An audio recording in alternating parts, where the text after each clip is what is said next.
साथ संगत जी short inspired stories channel पर आपका बहुत बहुत स्वागत है। वीडियो शुरू करने से पहले कृपया आप चैनल को सब्सक्राइब जरूर करें और साथ में बेल आइकन को भी दबा दें ताकि मेरे नए वीडियो का नोटिफिकेशन आपको मिल जाए। और अगर वीडियो अच्छा लगे तो कृपया लाइक कमेंट और ज़्यादा से ज़्यादा शेयर करें।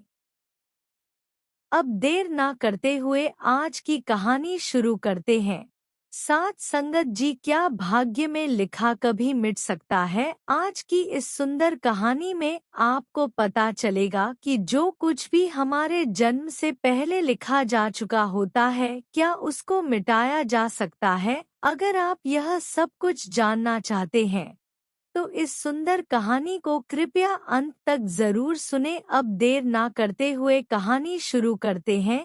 प्राचीन समय की बात है। एक गांव में हरिया नाम का गरीब किसान रहता था। किसान के घर में बहुत समय के बाद एक लड़का पैदा हुआ। किसान और उसकी पत्नी बहुत खुश थे। सभी आसपास के लोग किसान को बधाई देने के लिए आ रहे थे। तभी बाहर से एक साधु ने भिक्षा के लिए आवाज लगाई। किसान के घर में आज खुशी का दिन था, इसलिए उसने साधु महाराज को अंदर बुला लिया और उन्हें बैठने के लिए कहा। जब साधु महाराज बैठ गए तो किसान ने साधु महाराज से कहा, महात्मा जी, हमारे घर में बहुत समय के बाद बच्चा पैदा हुआ है, आप कृपया करके इसका नामकरण कर दीजिए। साधु ने जैसे ही बच्चे को अपनी गोद में उठाया तभी साधु ने देखा कि बच्चे की बाजू पर एक चिन्ह बना हुआ है जो राजयोग को दर्शाता है। साधु बच्चे की बाजू के ऊपर चिन्ह देखकर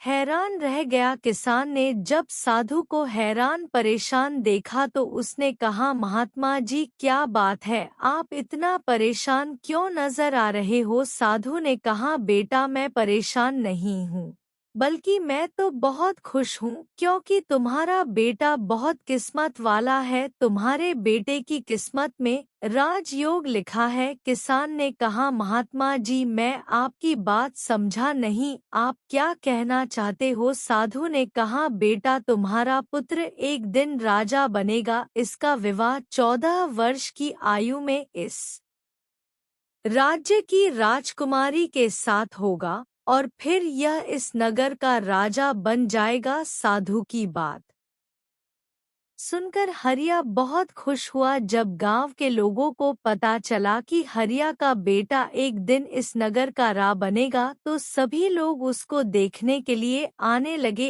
एक दिन की बात है, उस नगर का राजा हिरण का शिकार करता करता काफी दूर निकल गया, लेकिन हिरण राजा के हाथ नहीं आया। राजा को हिरण का पीछा करते करते प्यास लग गई थी, लेकिन राजा को आसपास कोई नदी या तालाब भी नहीं मिला जहां से वह पानी पी सके। राजा पानी की तलाश में भटकता हुआ उसी गांव में पहुंच गया जहां हरिया रहता था। तभी राजा की नजर एक महात्मा के ऊपर पड़ी। राजा ने महात्मा से पानी मांगा। महात्मा ने राजा को रुकने के लिए कहा और अपनी कुटिया के अंदर से पानी लेने के लिए चला गया। महात्मा ने पानी लाकर राजा को दिया। राजा पानी पीने लगा। तभी राजा ने देखा कि बहुत सारे लोग इकट्ठे होकर जा रहे थे। राजा ने महात्मा से उन लोगों के बारे में पूछा तो महात्मा ने कहा, यह सभी हरिया के घर जा रहे हैं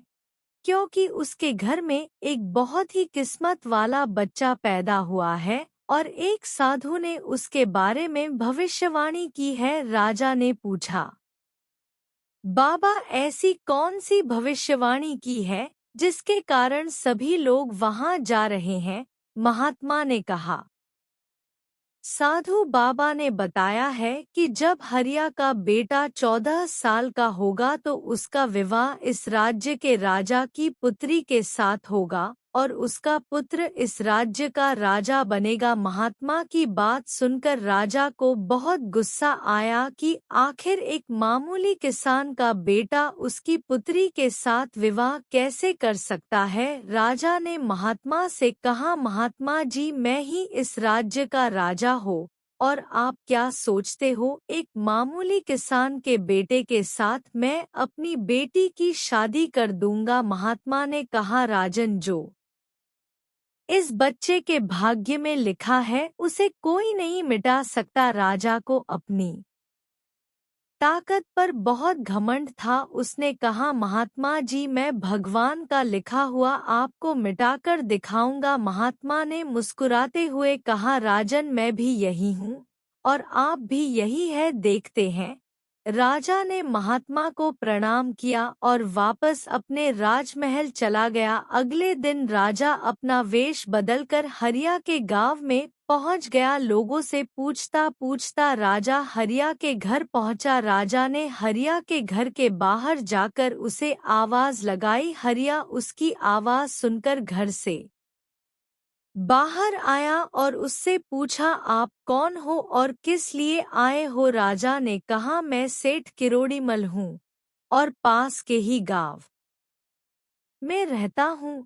मैंने लोगों से सुना है कि तुम्हारे घर में एक तकदीर वाला बच्चा पैदा हुआ है और उसकी किस्मत में राजयोग लिखा हुआ है। हरिया ने कहा, हाँ सेठ जी, आपने सही सुना है। राजा ने हरिया से कहा, अगर तुम बुरा ना मानो तो एक बात कहूँ। हरिया ने कहा, हाँ सेठ जी, बोलो। राजा ने कहा, तुम अपना बच्चा मुझे दे दो, इसके बदले में मैं तुम्हें बहुत सारा धन दूंगा और तुम्हारे बच्चे का पालन पोषण भी करूंगा। हरिया की पत्नी ने कहा, नहीं सेठ जी, मैं अपना बच्चा आपको नहीं दे सकती। राजा ने कहा, तुम एक मामूली से किसान हो, तुम अपने बच्चे का पालन पोषण अच्छी तरह से कैसे कर सकोगे। हरिया ने सेठ की बात सुनकर कहा, हाँ सेठ जी, आप ठीक कहते हो, हम इस बच्चे का पालन पोषण अच्छी तरह से नहीं कर सकेंगे। हरिया की बात सुनकर उसकी पत्नी ने कहा, ठीक है सेठ जी, मैं आपको अपना बच्चा देने के लिए तैयार हूँ,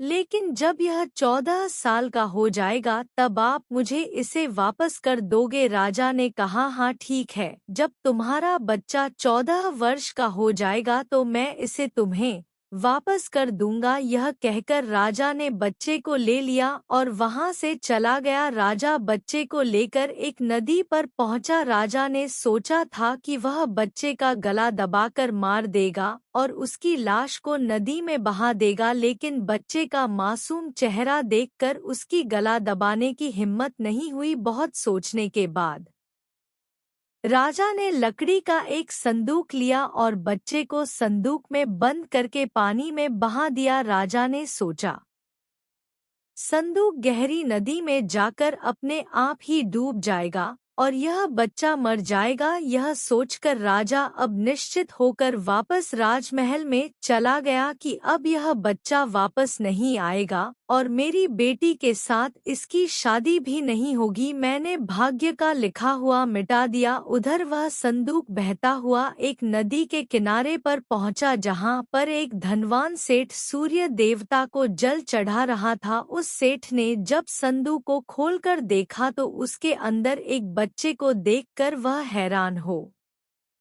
गया। उस सेठ की कोई संतान नहीं थी। सेठ उस बच्चे को अपने घर ले गया। सेठ की पत्नी बच्चे को देखकर बहुत खुश हुई। उसने जब सेठ से पूछा तो सेठ ने उसको बच्चे के बारे में बताया कि कैसे वह उस नदी में बहता हुआ मिला है। सेठ और उसकी पत्नी ने बच्चे के लिए भगवान को हाथ जोड़कर धन्यवाद किया। अब वह बच्चा सेठ के घर में पलने लगा। इसी तरह धीरे धीरे 14 वर्ष बीत गए। सेठ ने उस लड़के का नाम सूरज रखा था। सूरज बहुत ही समझदार और बुद्धिमान था। एक दिन सूरज को अध्यापक पढ़ा रहा था। अध्यापक जो कुछ भी पूछता सूरज तत्काल उसका जवाब दे देता। यह देखकर अध्यापक ने सूरज को कहा, तुम तो बहुत ही समझदार और ज्ञानी हो, तुम आगे चलकर बहुत बड़े आदमी बनोगे। अध्यापक सूरज की प्रशंसा कर रहा था कि तभी वहां से वही राजा गुजर रहा था जो किसी दूसरे राज्य में किसी काम से जा रहा था। राजा ने जब सूरज की तरफ देखा तो राजा वहीं पर रुक गया। राजा ने सूरज से पूछा, तुम कौन हो और कहाँ रहते हो और तुम्हारे पिताजी का नाम क्या है? सूरज ने कहा, महाराज, मैं सेठ हीरालाल का पुत्र हूँ। यह पूछकर राजा वहां से चला गया। अपना कार्य करने के पश्चात राज जब वापस आया तो वह सेठ हीरालाल के घर गया और उसने हीरालाल से कहा, तुम्हारा बेटा बहुत ही समझदार और बुद्धिमान है। सेठ हीरालाल ने राजा की बात सुनकर कहा, महाराज, मैं उसका असली पिता नहीं हूँ। मैंने तो उसे सिर्फ पाला है, लेकिन वह मेरे लिए बेटे से भी बढ़कर है। राजा ने सेठ हीरालाल से पूछा, यह लड़का आपको कहाँ से मिला? फिर सेठ हीरालाल ने राजा को सारी कहानी सुनाई कि कैसे वह उसे बहते हुए पानी में एक संदूक से मिला था। जब राजा ने सेठ हीरालाल की बात सुनी तो वह चौंक गया। राजा समझ गया था कि यह बच्चा वही है जिसे मैंने 14 साल पहले नदी में बहा दिया था। राजा और सेठ हीरालाल अभी बातें कर ही रहे थे कि वहां पर सूरज आ गया। राजा ने सूरज को देखा तो उसने सेठ हीरालाल से कहा, सेठ जी, मुझे आगे किसी काम से जाना है। अगर आप अपने बेटे के हाथों मेरी एक चिट्ठी महारानी तक पहुंचा दो तो मैं उसको सोने की 100 मोहरें दूंगा। सूरज ने यह सुनकर राजा से कहा, हाँ महाराज, क्यों नहीं, मैं आपकी चिट्ठी जरूर पहुंचा दूंगा। राजा ने चिट्ठी में चुपचाप एक संदेश लिखा और चिट्ठी के ऊपर मोहर लगा दी और चिट्ठी सूरज को पकड़ा दी। सूरज चिट्ठी लेकर चला गया। सूरज चलते चलते एक घने जंगल से गुजर रहा था कि वह रास्ता भटक गया। उसे रास्ता ढूंढते ढूंढते रात हो गई। सूरज रात गुजारने के लिए कोई जगह ढूंढने लगा। तभी उसकी नजर एक झोपड़ी के ऊपर पड़ी। सूरज ने सोचा, मैं रात यहीं पर बिता लेता हूँ। यह सोचकर सूरज घोड़े से नीचे उतरा और झोपड़ी के अंदर चला गया। जब सूरज अंदर गया तो उसने देखा कि एक बूढ़ी माता खाना बना रही थी। बूढ़ी माता ने सूरज को देखा तो उससे पूछा कि तुम कौन हो और बिना इजाजत अंदर क्यों आए हो? सूरज ने अपने बारे में बताया कि वह रास्ता भटक गया है, इसलिए रात गुजारने के लिए यहाँ पर आया है। सूरज की बात सुनकर बूढ़ी माता को उसके ऊपर दया आ गई, लेकिन फिर बूढ़ी माता ने सूरज से कहा, बेटा, तुम्हारा यहाँ पर रुकना ठीक नहीं है, क्योंकि यह डाकुओं का अड्डा है। अभी कुछ ही देर में डाकू आने वाले हैं। यदि उन्होंने तुम्हें यहाँ देख लिया तो तुम्हारे लिए परेशानी खड़ी हो जाएगी। सूरज ने कहा, लेकिन माता, आज इतनी भयानक रात में मैं कहीं और जा भी नहीं सकता। अगर मैं बाहर गया तो जंगली जानवर मुझे खा जाएंगे। इससे अच्छा है मैं यहाँ कोने में जाकर लेट जाता हूँ।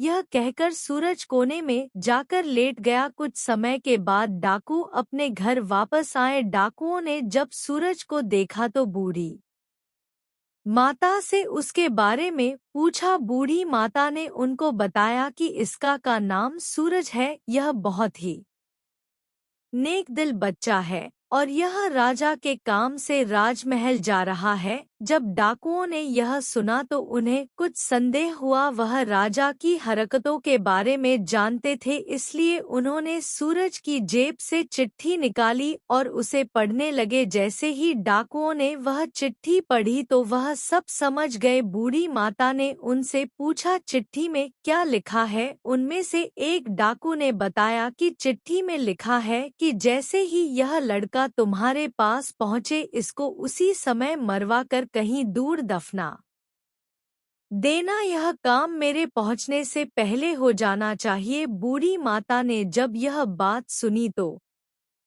बोली, यह राजा कितना दुष्ट है, जिसके हाथों चिट्ठी भिजवा रहा है उसी को मरवाने का आदेश भी दे रहा है। यह सोचकर बूढ़ी माता ने सोचा कि मुझे इस मासूम को बचाना चाहिए। उसने डाकुओं से कहा, तब डाकुओं ने दूसरी चिट्ठी लिखकर उस चिट्ठी से बदल दी और वापस सूरज की जेब में रख दी। इसके बाद डाकू वहां से चले गए। सुबह होते ही सूरज उठा और बूढ़ी माता को धन्यवाद देकर वहां से चला गया। सूरज कुछ समय के बाद ही राजमहल पहुंच गया और उसने चिट्ठी महारानी को दे दी। महारानी ने चिट्ठी पढ़ी तो चिट्ठी में लिखा था कि यह लड़का बहुत ही बुद्धिमान और ज्ञानी है। यह राजकुमारी से विवाह करने लायक है, इसलिए मेरे आने से पहले ही तुम इसका विवाह राजकुमारी से कर दो। महारानी सोचने लगी कि आखिर कैसे महाराज किसी अनजान से राजकुमारी का विवाह कर सकते हैं।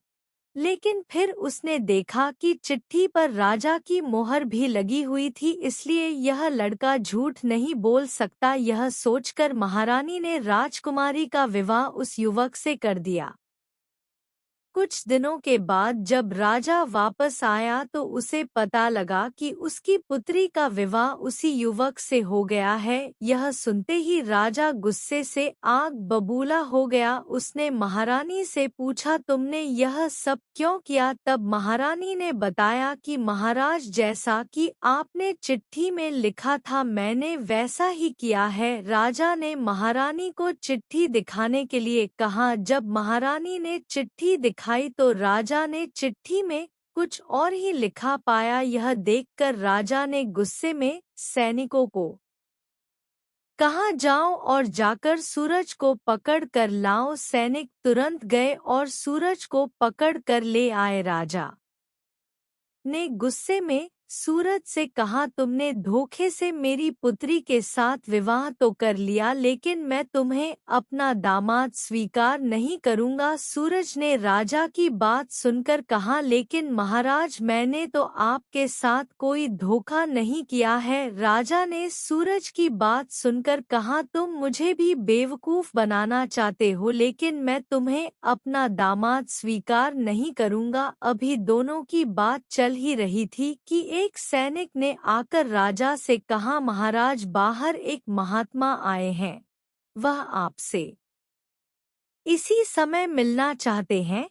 राजा ने महात्मा को अंदर लाने का आदेश दिया। महात्मा जी अंदर आए तो राजा ने उठकर उनको प्रणाम किया और उनके आने का कारण पूछा। महात्मा ने कहा, राजन, लगता है आपने मुझे पहचाना नहीं। राजा ने कहा, नहीं महाराज, मैंने आपको नहीं पहचाना। नहीं। महात्मा ने मुस्कुराते हुए कहा, राजन, मैं वही हूँ जिसे तुम आज से 14 वर्ष पहले भाग्य का लिखा मिटाने की बात बोलकर आए थे। जैसे ही महात्मा ने यह बात कही राजा एकदम से चौंक गया, उसे सब कुछ याद आ गया। महात्मा ने मुस्कुराते हुए कहा, क्यों राजन, भाग्य का लिखा मिटा दिया? राजा ने आंखें नीची करके कहा, नहीं महात्मा जी, मैं भाग्य के हाथों हार गया। महात्मा ने कहा, राजन, भाग्य के हाथों कोई नहीं जीत सकता, इसलिए अब सूरज को अपना दामाद स्वीकार करो और अपना राजपाट उसको सौंप दो। राजा ने कहा, महात्मा जी, जैसा आपने कहा है वैसा ही होगा। राजा को समझाकर महात्मा जी वहां से चले गए। राजा ने सूरज से माफी मांगी और सारा राजपाट उसको सौंप दिया। दोस्तों, आपको यह कहानी कैसी लगी कृपया कमेंट करके मुझे जरूर बताएं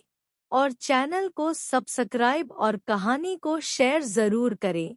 आपके प्यार और स्नेह के लिए बहुत बहुत धन्यवाद।